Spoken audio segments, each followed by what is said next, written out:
जो कहना है कह लीजिए डोली बहन। अब मुझे किसी भी बात का बुरा नहीं लगता। भाभी, मुझे पता है कि जो भी हुआ गलत हुआ। भाई ने जो किया बहुत गलत किया। पर आप प्लीज भाई से अलग मत होइएगा। भाभी, अगर आप भाई से अलग हो गई तो ये घर बिखर जाएगा। घर को बचा के रखने की जिम्मेदारी अकेली औरत की क्यों होती है? मुझे नहीं पता, बस इतना पता है कि आजकल ना ऑफिसेज में ये सब बहुत कॉमन है। मर्दों को अपने से छोटी उम्र की लड़कियों से अट्रैक्शन हो जाती है। कुछ दिन तक उनके पीछे पागलों की तरह घूमते हैं और उसके बाद घर लौट आते हैं। अभी मैं मानती हूँ कि ये गलत है, ऐसा नहीं होना चाहिए, पर आप तो जानती है ना कि मर्द होते ही ऐसे हैं। घर में बोर हो गए तो टाइम पास के लिए कुछ और चाहिए। ये काव्या ना भाई की लाइफ में बस वही टाइम पास है। अभी अगर कुछ सीरियस होता तो भाई घर छोड़कर कब का उसके पास चले गए होते ना। अगर चले गए होते ना तो मैं उनकी थोड़ी सी इज्जत करती कि मेरे ना सही उन्हें किसी का तो होना है। भाभी दिल से नहीं दिमाग से सोचिए। मैं ना भाई की तरफदारी बिल्कुल नहीं कर रही हूँ। उन्होंने जो किया बहुत गलत किया, पर मैं सिर्फ इतना कह रही हूँ कि अब वक्त बदल चुका है। वक्त बदला है डोली बहन, रिश्ते नहीं। रिश्तों में धोखा मिलता है ना तो आज भी दर्द ही होता है। और सॉरी हाँ डोली बहन, आप भले ही नए जमाने की, लेकिन आपकी सोच, आपके ख्याल एकदम पुराने। सारे फर्ज पत्नी के और सारे अधिकार पति के। प्रॉपर्टी की बात आई तो घर पति का है, और अगर घर को बचाने की बात आई तो घर पत्नी का है। ऐसा क्यों? क्योंकि घर तो पत्नी ही बचा सकती है ना भाभी। पति घर की छत होता है और पत्नी नींव। नींव चाहे कितनी भी मजबूत क्यों ना हो, पर उसे छत तो चाहिए ही चाहिए ना। तो डर तो छत को होना चाहिए ना डोली बहन, क्योंकि छत के बिना घर नहीं होती, लेकिन नींव के बिना छत ही नहीं रहती।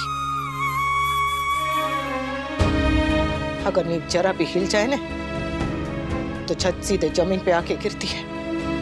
पति मनमानी इसलिए करते हैं क्योंकि उन्हें पता है कि कभी माँ, कभी बहन, कभी पत्नी, कभी समाज, कोई ना कोई उनकी नासमझी को समझ ही लेगा। लेकिन औरत का क्या? उसकी तकलीफ कौन समझेगा? क्या ये घर, ये परिवार, माँ बापूजी, बच्चे मेरे अकेले के? जब ये घर दोनों का, परिवार दोनों का, रिश्ते दोनों के, तो इनको बचाने की जिम्मेदारी दोनों की क्यों नहीं?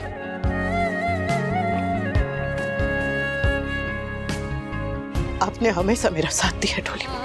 माँ को नाराज करके भी आप मेरे साथ खड़ी रही है, इसलिए मेरी समझ में नहीं आ रहा है कि आज आप अपने भाई को समझाने की बजाय मुझे क्यों समझा रही है?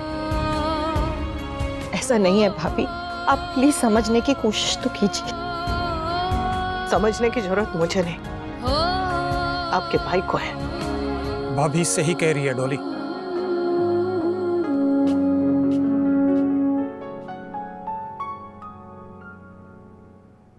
समझना उसे चाहिए जिसने गलती की है।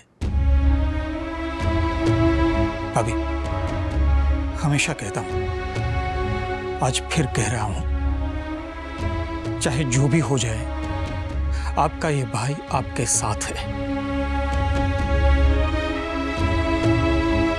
मीनू को सुबह आके ले जाऊंगा। चलो।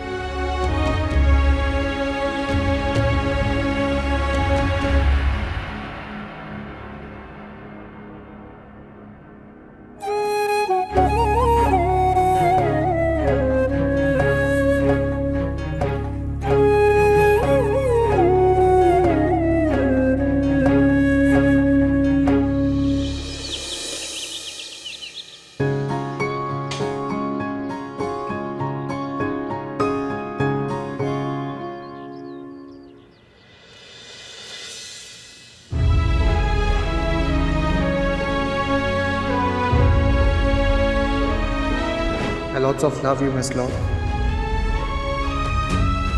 इसके बारे में हम बाद में बात करेंगे।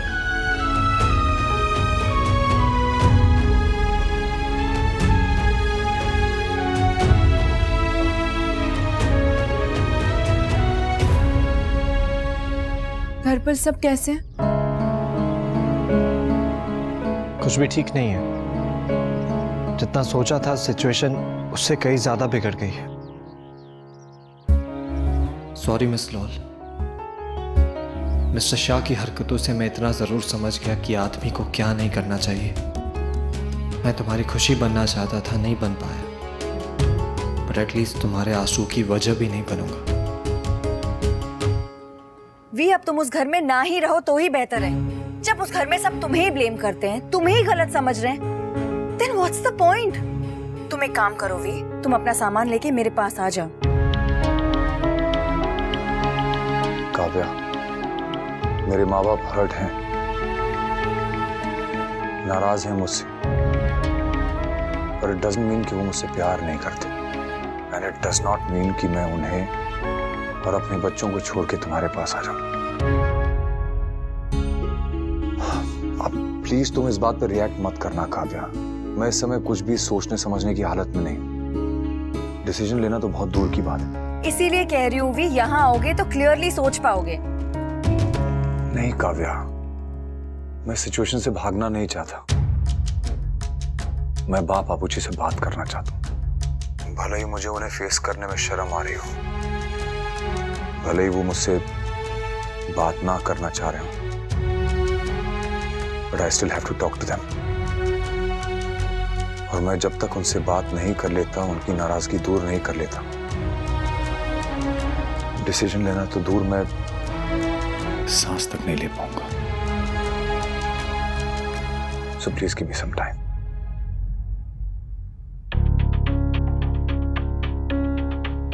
वी, मैं तुम्हारी सिचुएशन समझती हूँ, मगर मैं डर भी रही हूँ। माँ बापूजी कहीं तुम्हें इमोशनली ब्लैकमेल करके मुझसे दूर ना कर दें।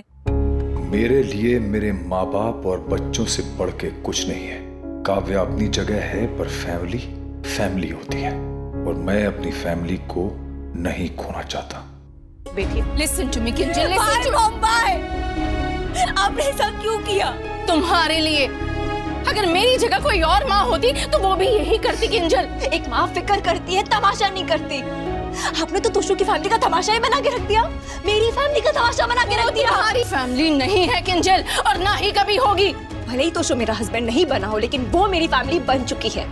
अब बा मेरी बा है और अनुपमा मम्मी मेरी माँ है। अपनी माँ के सामने किसी और की माँ को माँ कहते हुए तुम्हें शर्म नहीं आती? और किसी और की फैमिली की इंसल्ट करते हुए आपको शर्म नहीं आती?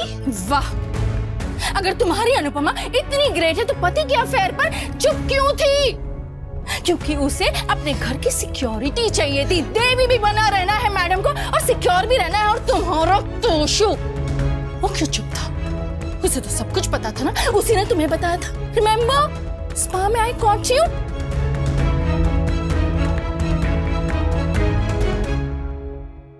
जिस घर में बीवी बच्चों को बताकर अफेयर किया जाता है, उस घर की बहू बनना है तुम्हें? जो आदमी 25 साल की शादी और 3 बच्चों के बाद ऐसा हो, उसके औलाद पर कुछ तो असर होगा। आज बेटे ने बाप के अफेयर पर पर्दा डाला, कल बेटा अफेयर करेगा और बाप उस पर पर्दा डालेगा। मैंने जो कुछ किया उसके लिए उस फैमिली को मेरे पैर छूने चाहिए, वरना सब कुछ ऐसे चलते रहता। गिरे हुए घटिया लोगों की घटिया family. Stop it, Mommy, please stop it. तो वो लोग कुछ ज्यादा ही गिरे हुए हैं या हद से ज्यादा बेवकूफ, एंड इन ईदर केस हमें ऐसे लोगों से दूर रहना चाहिए। अगर तुम्हें रोना है तो रो, चिल्लाना है चिल्लाओ, चीखना है जो करना है कर लो, लेकिन एक बात अच्छी तरह से समझ लो किंजल, ये शादी अब नहीं होगी।